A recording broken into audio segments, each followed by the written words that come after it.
Dios, mi amado hermano, no comparte nuestros prejuicios. Él envió a su Hijo a salvar a todo tipo de personas. Y cuando digo todo tipo de personas, me refiero a todo tipo de personas. Aún aquellas de las que pudiéramos pensar que están más allá del alcance de la gracia de Dios. Este pasaje que vamos a estudiar en esta mañana es un punto de inflexión, no solamente en el libro de los Hechos, es un punto de inflexión en la historia de la iglesia, porque hasta este momento el evangelio se había proclamado principalmente a los judíos. Pero lo que vamos a ver en el día de hoy es que Dios rompió esa barrera que durante siglos había separado a judíos y a gentiles para mostrarnos que el evangelio de Jesucristo es para todos los pueblos sin excepción. Este relato no solo narra la conversión de un centurión llamado Cornelio, un centurión romano, sino que nos muestra, y aquí está la clave del sermón de hoy. Este pasaje nos muestra no solamente que Dios transforma a pecadores en cristianos, no solamente que Dios trabaja con su poder en aquellos que están fuera, sino que Dios también sigue trabajando en los que están adentro. Es decir, en todos aquellos que hemos aceptado el evangelio, pero que todavía no entendemos del todo sus implicaciones. Tengo que repetir esto otra vez. Dios en su evangelio, con su evangelio, trabaja salvando a los que están afuera, pero también cambiando nuestros prejuicios. Dios también tiene que trabajar en ti y en mí, que hemos aceptado el evangelio de Jesucristo, que ya somos salvos, vamos camino al cielo, pero que todavía no entendemos del todo las implicaciones del evangelio. Y ahí hay 4 enseñanzas básicas que nosotros podemos derivar de este pasaje y que espero preparen nuestros corazones para participar de la cena del Señor. La primera es que nadie será salvo por su moralidad, sino únicamente por la fe en Jesucristo. Nadie será salvo por su moralidad, por su decencia, sino por la fe en Jesucristo. Vean Hechos capítulo 10, versículo 1 y 2. Había en Cesarea un hombre llamado Cornelio, centurión de la cohorte llamada la italiana, piadoso y temeroso de Dios con toda su casa, que daba muchas limosnas al pueblo judío, siendo gentil, y oraba a Dios continuamente. Hay mucho aquí. Un centurión era un oficial del ejército romano que comandaba aproximadamente a 100 soldados. Eran hombres escogidos por su valentía, por su capacidad de liderazgo. Eran considerados la columna vertebral del ejército romano. Sería lo que sería en el día de hoy un capitán del ejército. Eso era Cornelio. Y en el caso de Cornelio, también se nos dice que pertenecía a la cohorte llamada la italiana. Y tenemos que entender que esa cohorte representaba una de las clases más elitistas del ejército de Roma. Sin embargo, no deja de ser interesante que lo que Lucas resalta en su descripción de Cornelio no es su rango militar, es su condición espiritual. Cornelio era un hombre piadoso, era un hombre temeroso de Dios. Ahora tenemos que entender que esta etiqueta, un hombre piadoso y temeroso de Dios, se usaba en el primer siglo para referirse a gentiles. Y para aquellos que están aquí, que nos visitan tal vez por primera vez en el día de hoy, un gentil es todo aquel que no es judío. Eso es básicamente, el mundo se dividía en judíos y gentiles, el resto de las naciones. Así que un piadoso y temeroso de Dios dentro del mundo gentil era un hombre que, sin haberse convertido formalmente al judaísmo, reconocían a Jehová como el único Dios vivo y verdadero. Estas personas asistían a las sinagogas, practicaban las oraciones que practicaban los judíos, daban limosnas. Pero un dato interesante, no eran considerados completamente como prosélitos porque no se habían sometido al rito de la circuncisión y porque no habían adoptado plenamente todas las prescripciones de la ley mosaica, sobre todo en lo referente a las comidas, en las leyes alimentarias. De manera que Cornelio era un hombre que tenía muchas cosas a su favor. No era un pagano que adoraba a otros dioses, era un hombre respetuoso del Dios de Israel. Al mismo tiempo era generoso. Notaron, dice Lucas, que él daba muchas limosnas. No era tacaño, él daba muchas limosnas al pueblo judío. Y por si todo eso fuera poco, Cornelio oraba continuamente. Y ¿saben qué? A pesar de todo eso, él no era salvo. A pesar de todo eso, Cornelio iba camino al infierno. Como veremos en un momento, cuando Pedro llega a casa de Cornelio, no le dice, wow, todos ustedes son tan buena gente, todos ustedes están tan bien que no necesitan el evangelio. No. Lo que hace Pedro es enfatizar la fe en Jesús como el único medio para ser perdonados y adoptados. Lo veremos en el versículo 43. De hecho, si leyeron con atención el texto que Marcos leyó al principio en Hechos capítulo 11, cuando Pedro tiene que contarle a los judíos cristianos en Jerusalén lo que había sucedido en casa de Cornelio, noten lo que dice en el capítulo 11 otra vez, los versículos 13 y 14. Dice, y él nos contó, es decir, Cornelio, cómo había visto al ángel de pie en su casa, el cual le dijo, envía a Jope y haz traer a Simón, que también se llama Pedro, quien te dirá palabras por las cuales serás salvo tú y toda tu casa. Mis hermanos, Cornelio no era salvo. Mi amigo, déjame decirte esto tranquilamente, quiero que lo abraces en tu corazón. Puede que tú seas una persona muy religiosa. Incluso es posible que dentro de ti tengas cierto temor de Dios, que ores regularmente, que hagas buenas obras. Pero óyeme, mi amigo, si tú piensas que tú vas al cielo porque haces todo eso, es porque no has entendido el evangelio.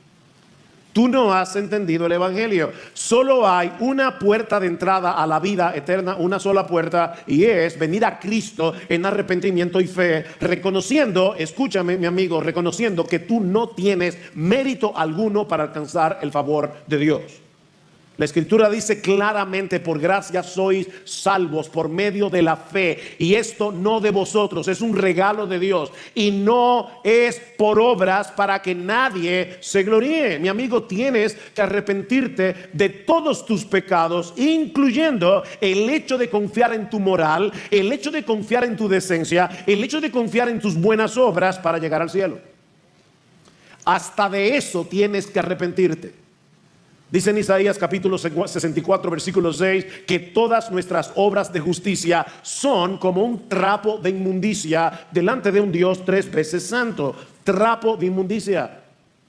Y Pablo dice en Romanos capítulo 3 versículo 10 que en el mundo entero no hay justo ni aún uno, no hay quien busque a Dios, no hay quien haga lo bueno, no hay ni siquiera uno, y tú no eres la excepción.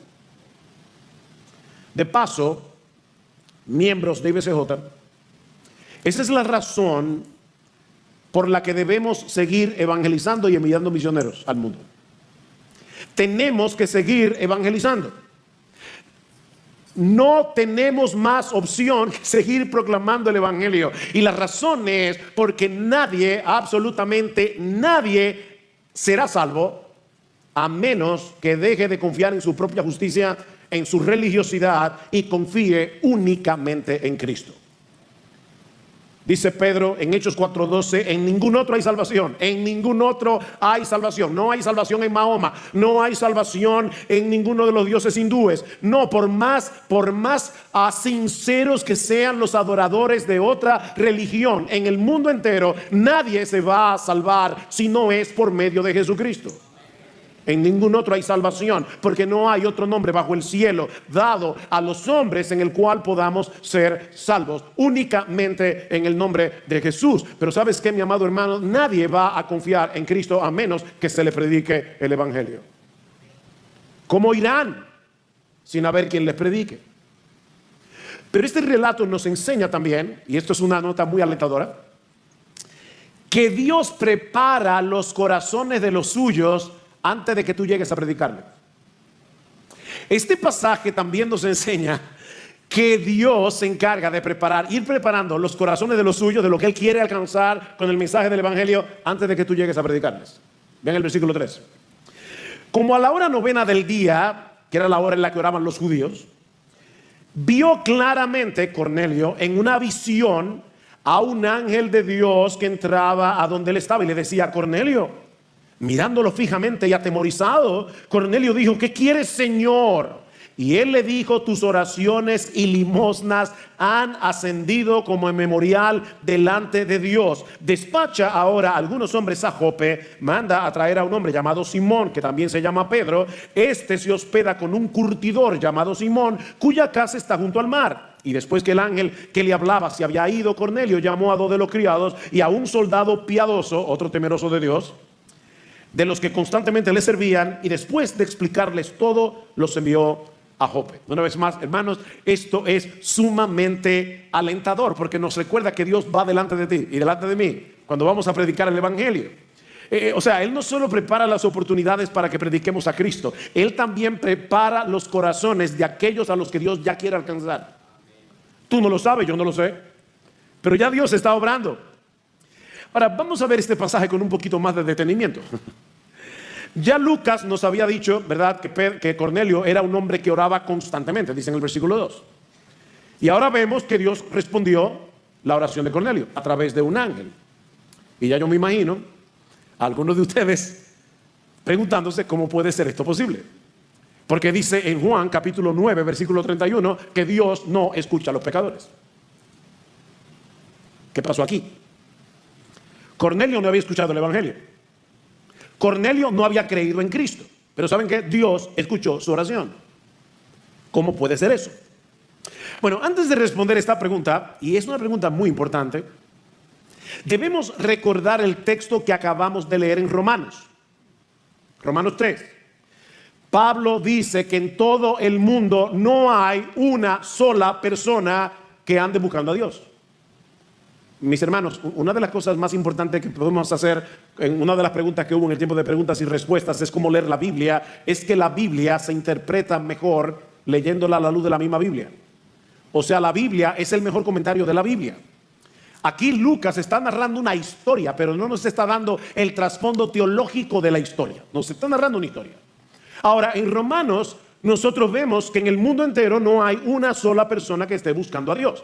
Así que, si encontramos a un hombre como Cornelio que está buscando a Dios en oración, eso solo puede significar que ya Dios lo está buscando a él. Es la única explicación. Dime hacerles una pregunta. ¿Qué sería lo que Cornelio le estaba pidiendo a Dios en oración? Porque aquí simplemente dice que Cornelio estaba orando. Bueno, respuesta simple, no lo sabemos. Sin embargo, yo creo que la historia puede darnos una pista. ¿Qué dice otra vez el versículo 13 del capítulo 11?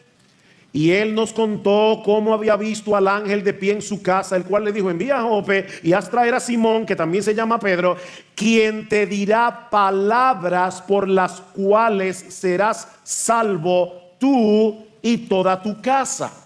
Como un hombre que simpatizaba con la fe de Israel, seguramente Cornelio se había dado cuenta que era un pecador. Cornelio se había dado cuenta que necesitaba ser salvo. Esa es la conexión que vemos en el texto. Cornelio, Dios ha escuchado tu oración. ¿Cuál es la respuesta? Busca a Pedro para que te predique el evangelio y para que tú puedas ser salvo. Por lo tanto, muy probablemente, yo no estoy siendo dogmático en esto, pero muy probablemente Cornelio estaba diciendo: Señor, yo sé que hay algo que me falta, no te conozco del todo, yo quiero conocerte mejor, hay algo en mí, mi conciencia me acusa. Hermanos, detrás de esa oración, y eso sí lo puedo decir con toda seguridad, detrás de esa oración estaba la obra silenciosa del Espíritu Santo, trayéndole convicción de pecado a Cornelio. Dice el mismo Jesús que es el Espíritu Santo el que da convicción de pecado a los incrédulos. Dios lo estaba preparando para el mensaje. ¿Cómo lo sabemos? Bueno, más adelante los creyentes de Jerusalén tienen que reconocer, en el texto que leímos al principio, Hechos 11:18, que es Dios el que da el arrepentimiento a los pecadores. De manera que también a los gentiles ha dado Dios arrepentimiento para vida. Es Dios que da el arrepentimiento. Y de nuevo, mis hermanos, eso debe animarnos a compartir el evangelio. Nosotros predicamos, pero es Dios que prepara el terreno. Es Dios el que ablanda el corazón. Es Dios quien despierta la sed del incrédulo para saciarla después. Es Dios el que lo hace. ¿Qué dice Pablo en Filipenses? El que comenzó en vosotros la buena obra. ¿Quién comenzó en nosotros la buena obra? La comenzó Dios. La salvación es de Jehová, dice en Jonás capítulo 2. La salvación es del Señor. De hecho, estaba leyendo esta semana y lamentablemente no recuerdo ahora el nombre del misionero, pero estaba leyendo el caso de un misionero que fue a una tribu salvaje y de repente se encontró con un hombre que cuando este misionero le predicó el evangelio, él decía: yo sabía que había un Dios. Mirando los cielos, y yo quería, Dios sabía que yo quería conocer ese Dios, y Dios te envió a ti para que yo entendiera el evangelio. Dios prepara los corazones. Así que, mi hermano, comparte el evangelio, no confiando en tu elocuencia, no confiando en tu preparación teológica, sino en el Espíritu Santo que ya está obrando en el corazón de aquellos a quienes Dios quiere alcanzar. No subestimes lo que Dios puede estar haciendo en secreto. Tú no sabes la inquietud que esa persona tiene, que ya Dios ha estado poniendo, temores, ansiedades, y cómo esa persona está queriendo escuchar algo más que lo ayude a salir del pozo en el que está metido. Tú no lo sabes. Mucho antes de que tú llegues con el evangelio, ya Dios está trabajando en aquellos que van a recibir el evangelio. Así que el evangelismo no comienza contigo, el evangelismo comienza con Dios. El evangelismo, mi hermano, no comienza contigo, el evangelismo comienza con Dios, el que comenzó la buena obra. Y la buena obra incluye el hecho de que alguien vaya y predique el evangelio. Cuando el que comenzó la buena obra, él la terminará. Predique el evangelio, predique el evangelio. Pero este pasaje nos enseña también, en tercer lugar, que el evangelio que salva a los pecadores también destruye nuestros prejuicios. El evangelio que salva a los pecadores también destruye nuestros prejuicios. Mientras Dios estaba trabajando con Cornelio, estaba trabajando también en Pedro. Vean el versículo 9. Al día siguiente, mientras ellos iban por el camino y se acercaban a la ciudad, Pedro subió a la azotea a orar como a la hora sexta. Déjenme decir algo aquí cultural. En el Medio Oriente las azoteas se preparaban como terrazas y habían escaleras que las personas podían subir y tenían toldos para que pudieran estar allí si querían estar a solas. Así que era muy común que la gente subiera a la azotea. Y dice ahora, mientras se acercaba al mediodía, Pedro subió a la hora sexta del mediodía a orar, pero tuvo hambre y deseaba comer. Pero mientras le preparaban algo de comer, le sobrevino un éxtasis y vio el cielo abierto y un objeto semejante a un gran lienzo que descendía bajando a la tierra por los cuatro puntas, y había en él toda clase de cuadrúpedos y reptiles de la tierra y aves del cielo. Y oyó una voz: levántate, Pedro, mata y come. Y muy probablemente Pedro identificó hasta el sonido de esa voz, le era familiar. Mas Pedro dijo: de ninguna manera, Señor, porque yo jamás he comido nada impuro o inmundo. De nuevo, por segunda vez, llegó a él una voz: lo que Dios ha limpiado, no lo llames tú común. Y esto sucedió 3 veces, e inmediatamente el lienzo fue recogido al cielo. Pedro está orando en la azotea, ya es cerca del mediodía, le da hambre, le están preparando algo de comer, pero de repente Dios le presenta otro menú. Pedro no sabe lo que le están preparando de comida, pero ahora Dios viene, le baja un lienzo del cielo con un montón de animales que los judíos no podían comer. La ley de Moisés contenía ciertas leyes dietéticas que regulaban lo que un judío podía comer y lo que estaba prohibido para un judío. Lo que ellos le llaman comida kosher es lo que ellos pueden comer. Estas leyes no eran caprichosas. Y ojo, no tenían que ver meramente con la salud.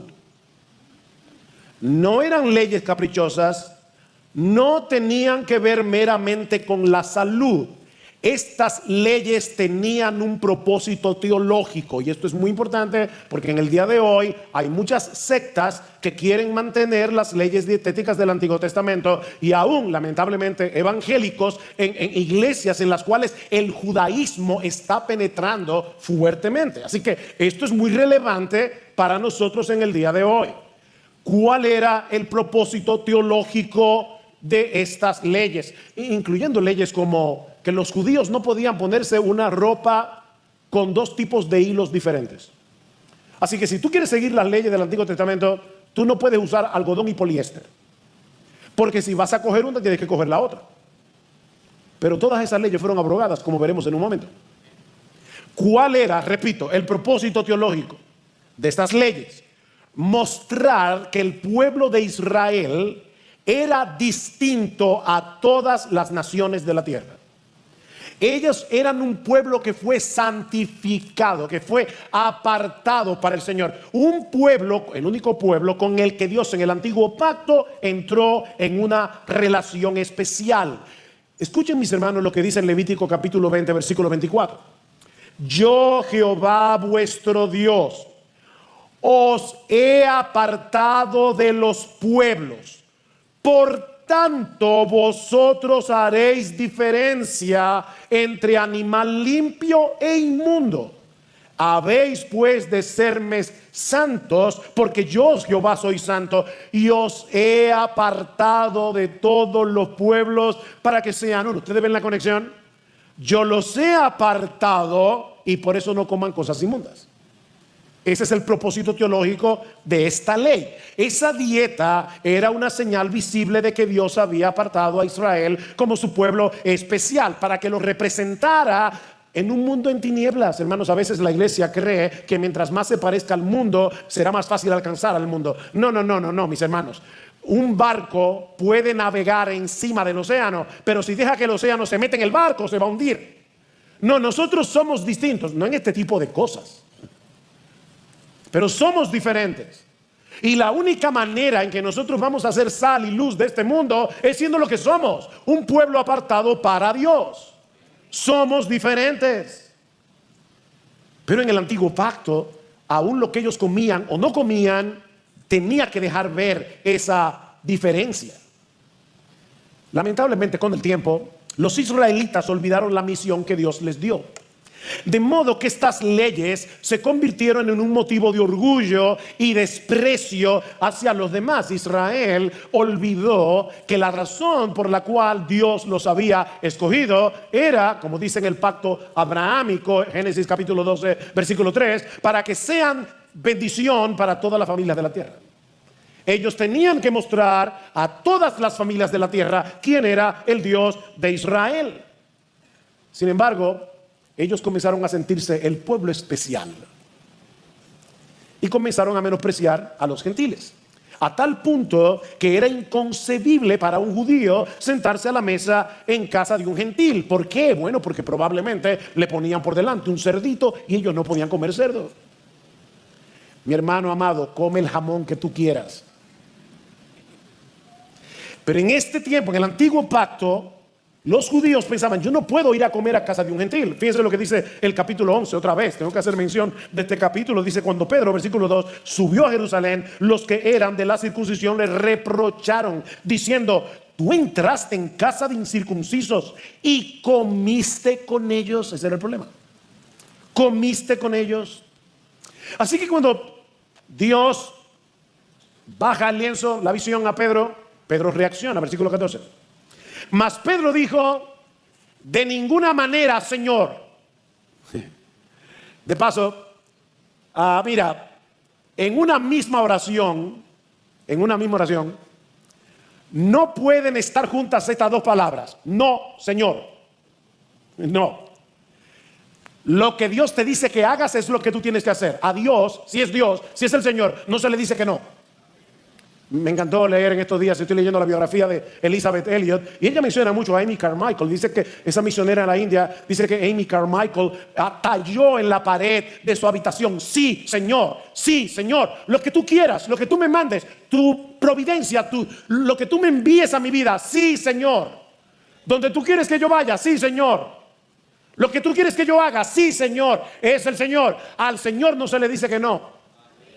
Y uno a veces se puede estar preguntando, pero ¿qué estaría en la mente de Pedro? Yo no sé si él pensó, ¿será que Dios está probando mi ortodoxia? Y yo no lo sé. Pero dice, de ninguna manera. Mira, era tal el problema de Pedro con esta comida que Dios se lo tuvo que decir 3 veces. ¿Lo vieron en el texto? 3 veces bajó el lienzo. Pedro, óyeme, este es el menú.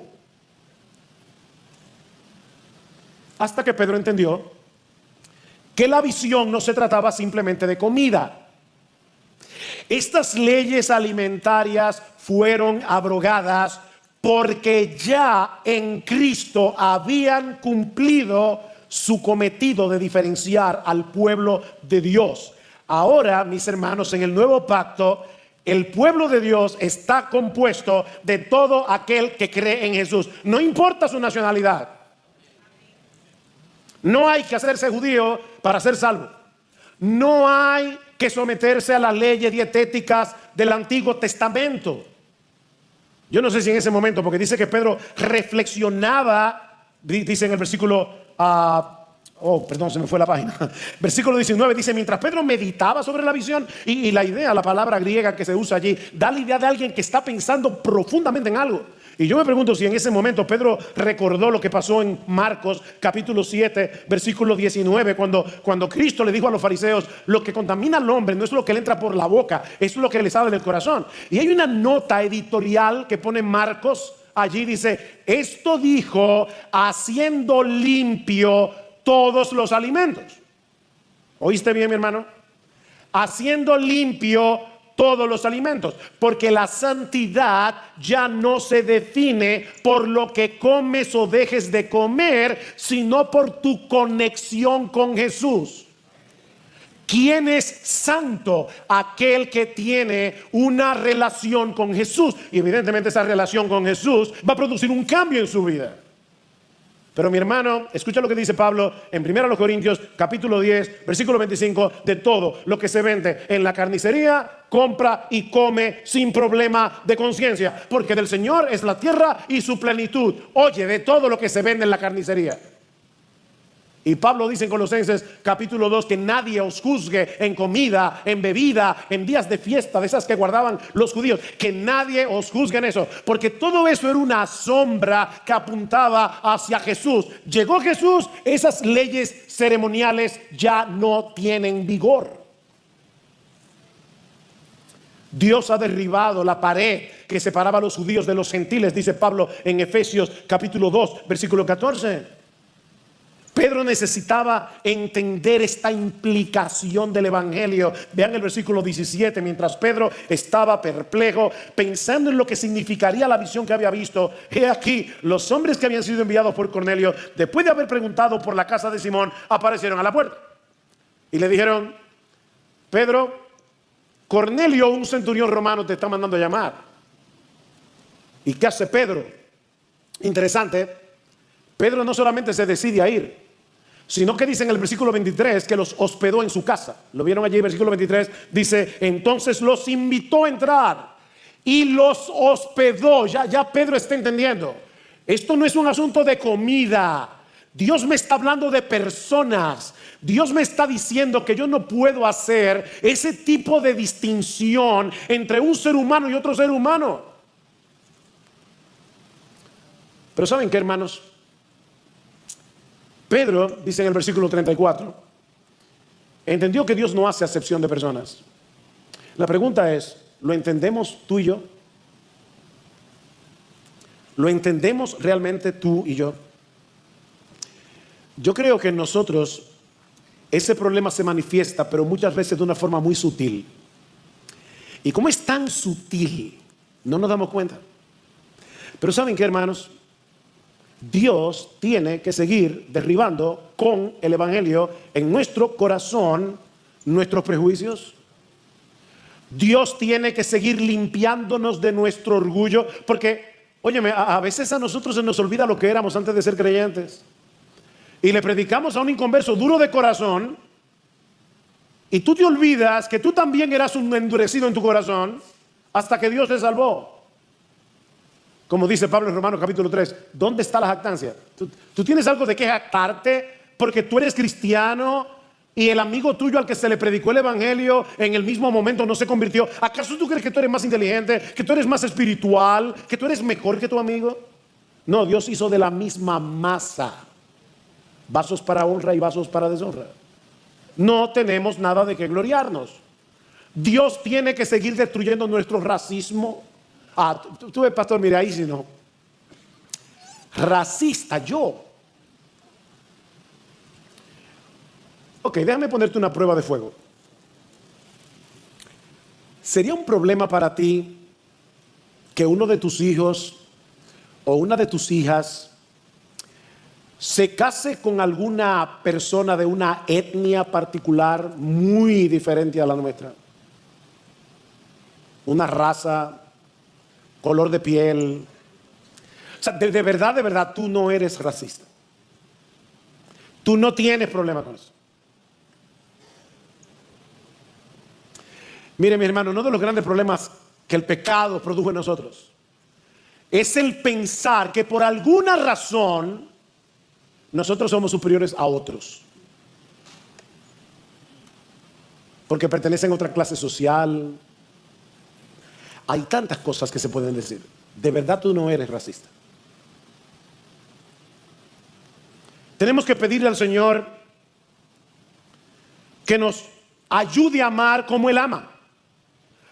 Porque Dios ama a los que no son amables. Y no me refiero a personas gentiles, me refiero a personas que tú metes en la categoría de no son dignos de ser amados. Bueno, Dios ama precisamente a las personas que están en esa categoría. No éramos amables, no éramos dignos del amor de Dios, ni tú ni yo. Y Dios nos amó. Tenemos que pedirle al Señor: Señor, por favor, como dice uno de nuestros himnos, hazme ver al mundo como Cristo lo ve. Hazme ver al mundo con tus ojos, Señor. Hazme ver al mundo como tú lo ves. Hazme sentir en mi corazón como tú lo sientes. Dios no hace acepción de personas. Y nosotros no debemos hacerla tampoco.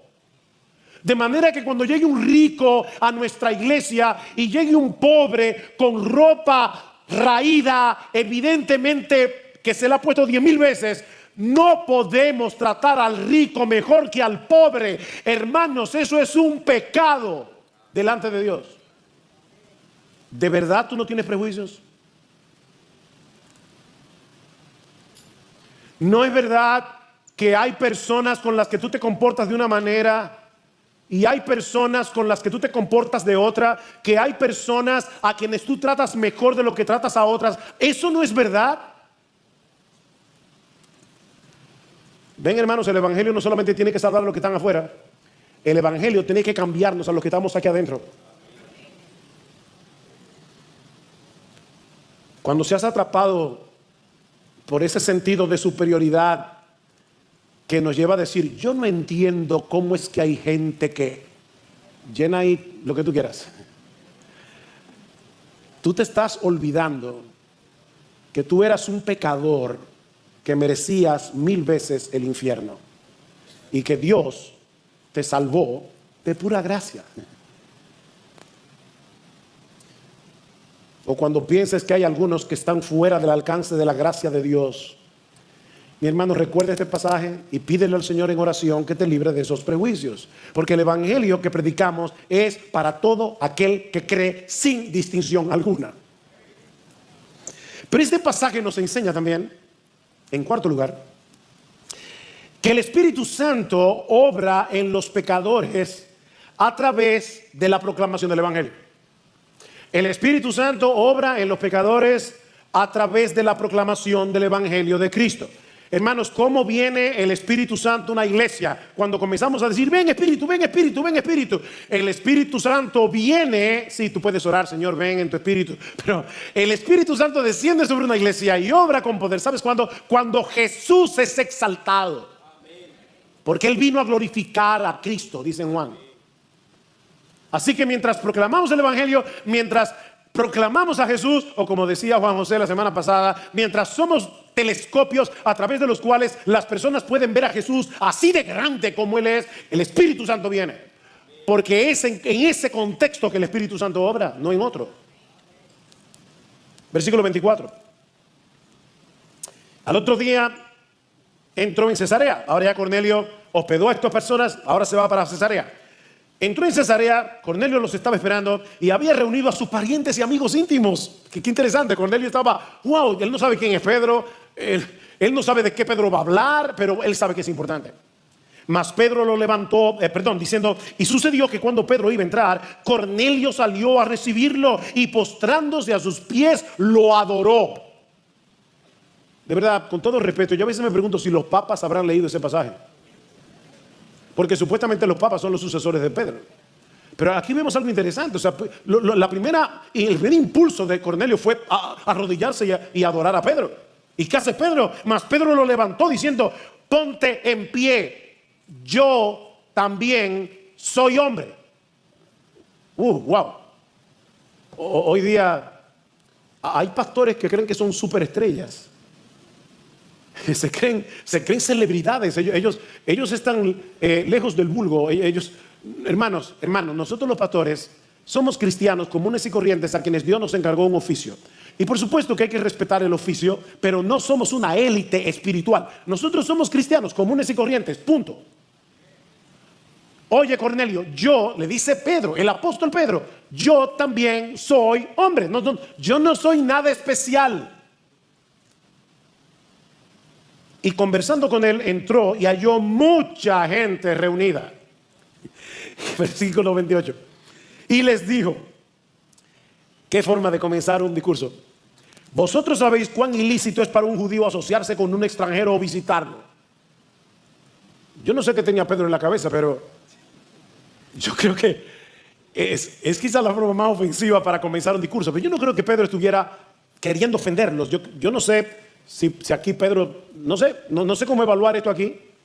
O tal vez, y es lo que tiendo a pensar, Pedro quería glorificar a Dios para hacerles ver el cambio de mentalidad que el Espíritu Santo había producido en él. Se está diciendo: yo era un prejuiciado, pero estoy aquí por la gracia de Dios. Y yo creo que eso es lo que está detrás de estas palabras, porque suenan ofensivas.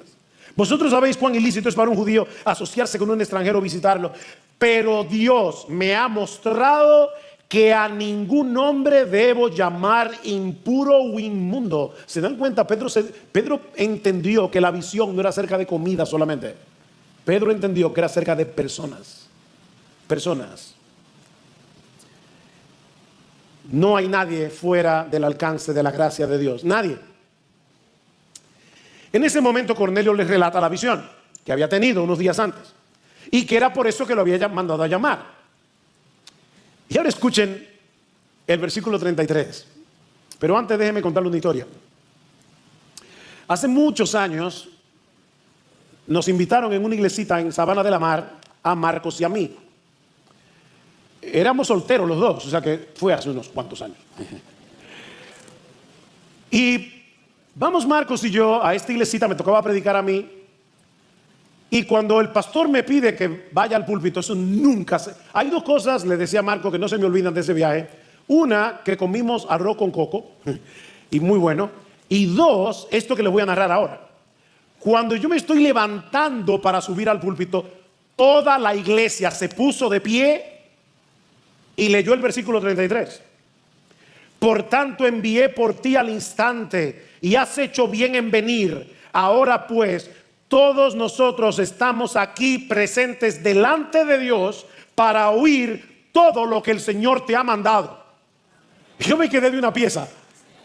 Fue como, wow, o sea, toda la iglesia, estamos aquí delante de Dios para oír todo lo que el Señor te ha mandado. Miren, hermanos, es con ese mismo espíritu que nosotros debemos venir a la iglesia cada domingo. Con ese mismo espíritu. Estamos aquí para escuchar la voz de Dios mientras Él nos habla a través de su palabra.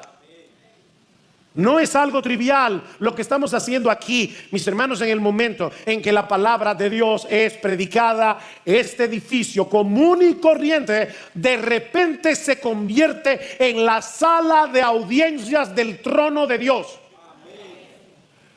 Nosotros estamos ahora mismo en la presencia misma de Dios para escuchar todo lo que Él tiene que decirnos. Eso es serio. A veces uno va a la iglesia como, déjame ver si me escribieron en el celular, me llegó una notificación. Hermanos, tú vas a estar delante de Dios viendo tu celular. O como si estuviéramos aquí en un parque. No, esto no es un parque. Este edificio no tiene nada de especial. Este edificio es un edificio de cemento, de varillas. No tiene nada de especial.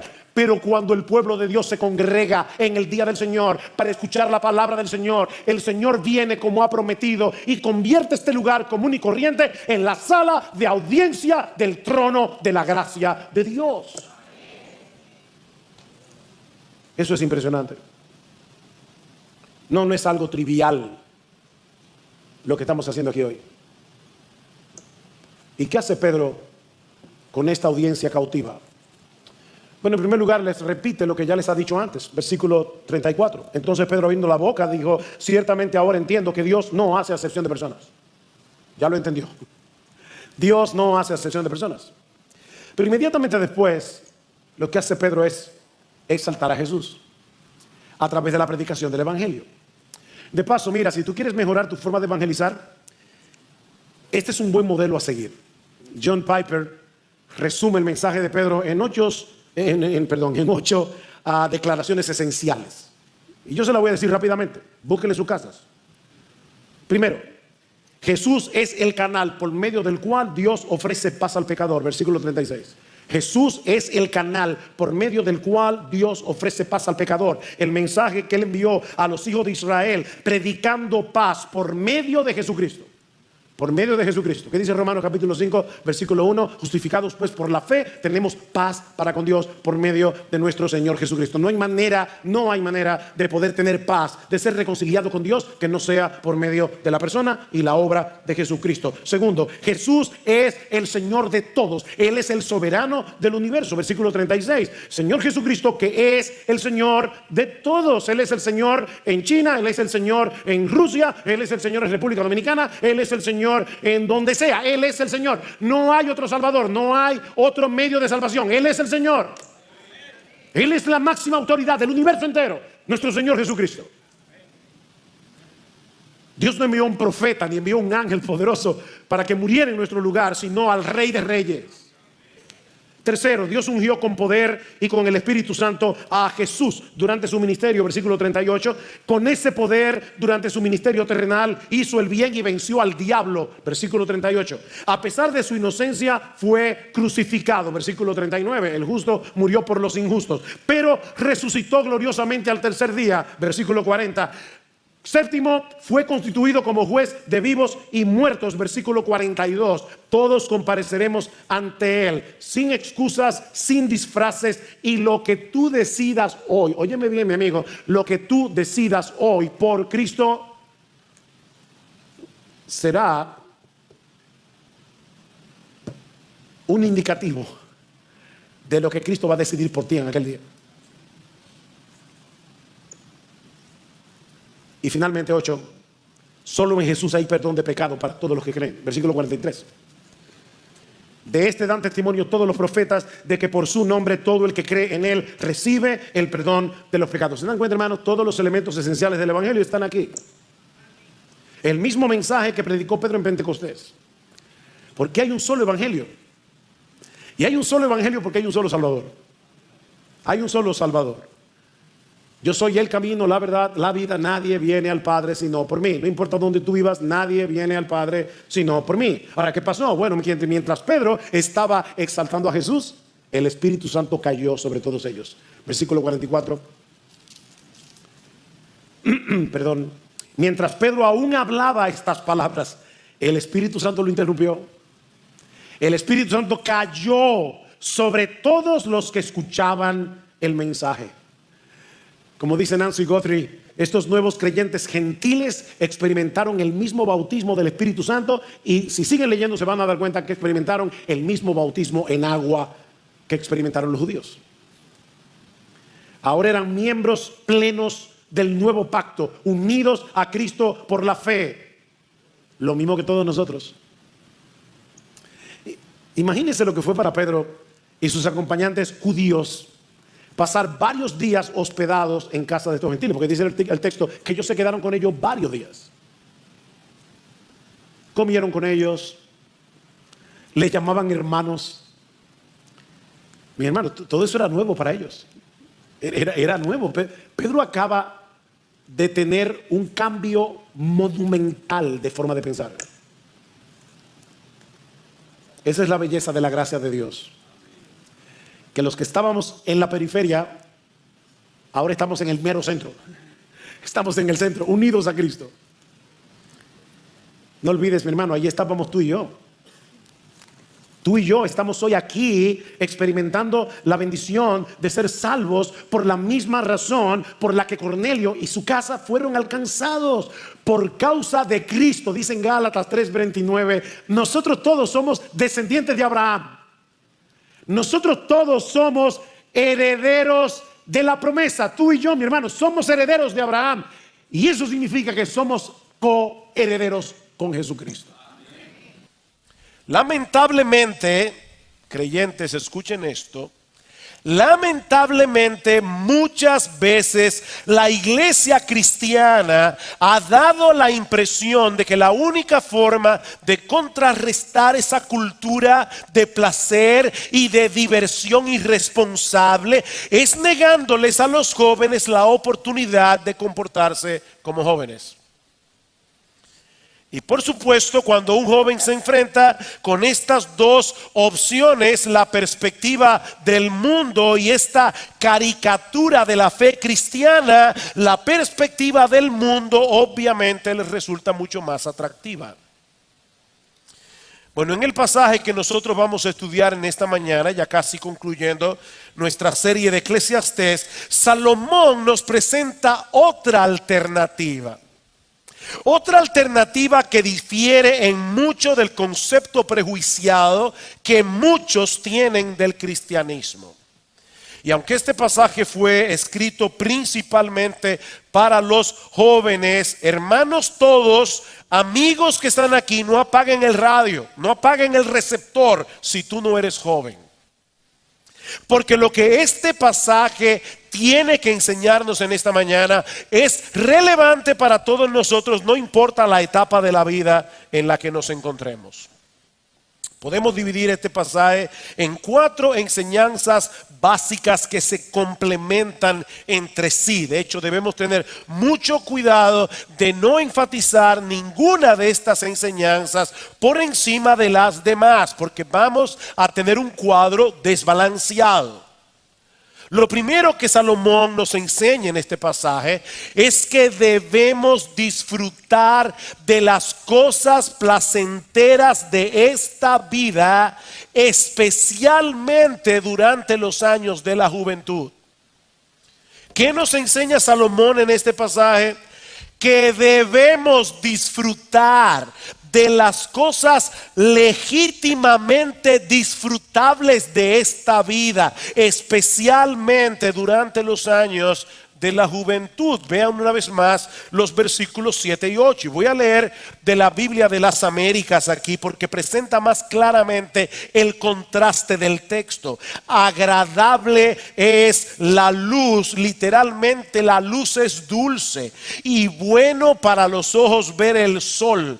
Ciertamente, si un hombre vive muchos años, que en todos ellos se regocije, pero recuerde que los días de tinieblas serán muchos, todo lo porvenir es vanidad.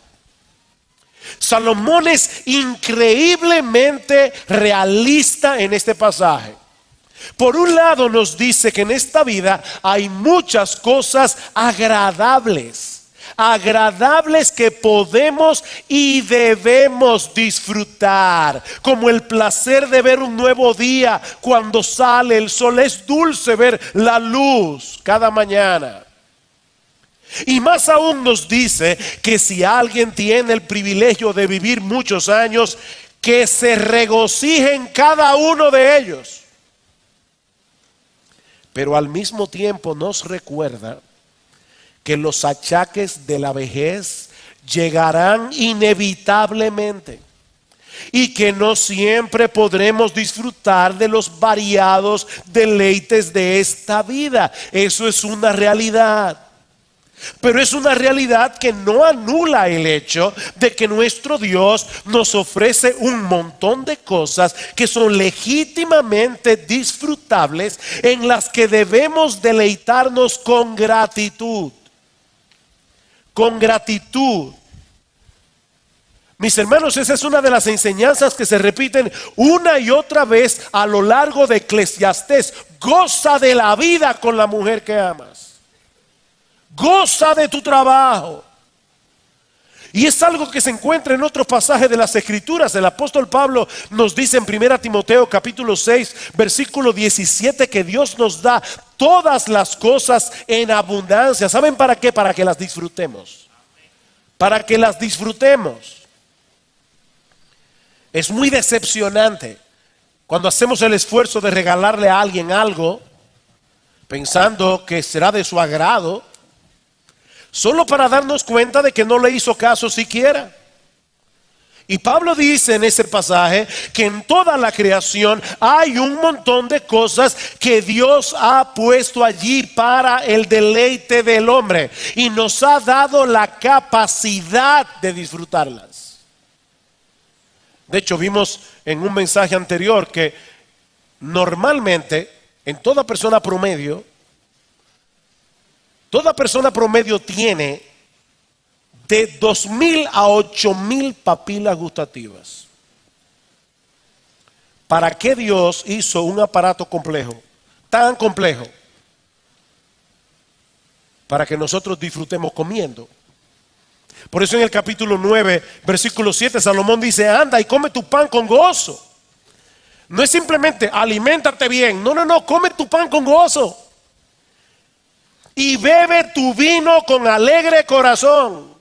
Porque tus obras ya son agradables a Dios. Ya Dios sancionó eso. Ya Dios le puso a esas cosas su sello de aprobación.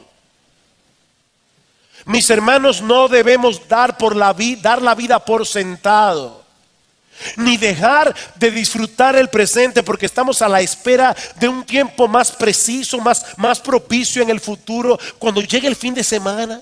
Hay gente que vive para el fin de semana. Cuando lleguen las vacaciones, cuando por fin me pueda retirar. No debemos desperdiciar la vida de ese modo, dice Salomón. Sobre todo tomando en consideración que la dulzura de la luz no durará para siempre. Y que la juventud se va más rápido de lo que te imaginas. Versículo 9. Alegra tu joven en tu juventud. Alégrate, joven, en tu juventud. Y tome placer tu corazón en los días de tu adolescencia, y anda en los caminos de tu corazón y en la vista de tus ojos. Esto no es un consejo, esto no es una sugerencia, es una orden. Alégrate, joven, en tu juventud. Aprovecha, joven, tu juventud, porque esa etapa de la vida, en esa etapa de la vida, nosotros estamos mejor equipados para disfrutar las cosas que son legítimamente disfrutables que Dios nos ofrece de este lado de la eternidad. Es indudable, hermanos, que los jóvenes manifiestan una mayor curiosidad, y eso no es malo en sí mismo. Un mayor entusiasmo por aquello que es divertido. Eso es parte de ser jóvenes. Los jóvenes se ríen más fácilmente con cualquier cosa. Y un cuy. Y tienen una tremenda capacidad para contagiar a otros con su sentido del humor. Déjenme decirles algo, a mí me encanta que me inviten a predicar en el retiro de jóvenes a principios de año. Y aclaro, yo no estoy diciendo eso para que me inviten en el 2015. No, para que no vayan a pensar. Pero aparte de predicar la palabra, yo tengo que admitir que se disfruta mucho en Jarabacoa en esos 3 días. El futuro del joven parece estar lleno de posibilidades, lleno de sueños. Hay una mayor disposición a correr riesgos, a intentar cosas nuevas. Es por eso que Salomón les dice en el versículo 9: anda en los caminos de tu corazón y en la vista o en el gusto de tus ojos. En un momento vamos a ver que esto no es un cheque en blanco para que el joven haga lo que quiera. Pero Salomón quiere recordar a los jóvenes que hay ciertos placeres legítimos que se disfrutan en la juventud como en ninguna otra etapa de la vida, mis hermanos. Dios espera que los jóvenes se comporten como jóvenes. Y eso es algo que los que somos más mayorcitos tendemos a olvidar. Así como resulta patético, porque es patético que un hombre de 60 años quiera aparentar que tiene 25, así también es antinatural que un joven de 25 se comporte como si tuviera 60. Eso no es natural. Así que la primera enseñanza de este pasaje es que debemos disfrutar de las cosas placenteras de esta vida, especialmente en esos años en que tenemos mayor capacidad para disfrutarlas. Pero Salomón nos enseña también, en segundo lugar, que al disfrutar de todas esas cosas deleitosas, nunca debemos perder de vista el juicio de Dios. Al disfrutar de todas esas cosas deleitosas y disfrutables, nunca debemos perder de vista el juicio de Dios. Versículo 9 otra vez: alégrate, joven, en tu juventud, tome placer tu corazón en los días de tu adolescencia y anda en los caminos de tu corazón y en la vista de tus ojos, pero sabe que sobre todas estas cosas te juzgará Dios. Salomón no está hablando allí en un tono irónico. O sea, él no está diciendo, sigue los impulsos de tu corazón y la vista de tus ojos, pero eso sí, prepárate para el juicio. No, esa no es la idea. Tampoco él está tratando de que los jóvenes se queden todo el día en casa leyendo la Biblia, llorando y que su única salida sea para venir a la iglesia. No. Pero Salomón está poniendo delante de los jóvenes una realidad que todo el mundo tiende a olvidar, pero especialmente ellos. Y es que nuestras acciones tienen consecuencias. Nuestras acciones tienen consecuencias. Tienen consecuencias para el presente, tienen consecuencias para toda la eternidad. Todos tendremos que comparecer algún día ante el tribunal de Dios.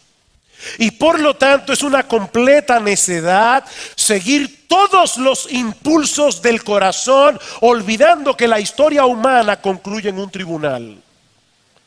La historia humana concluye en un tribunal.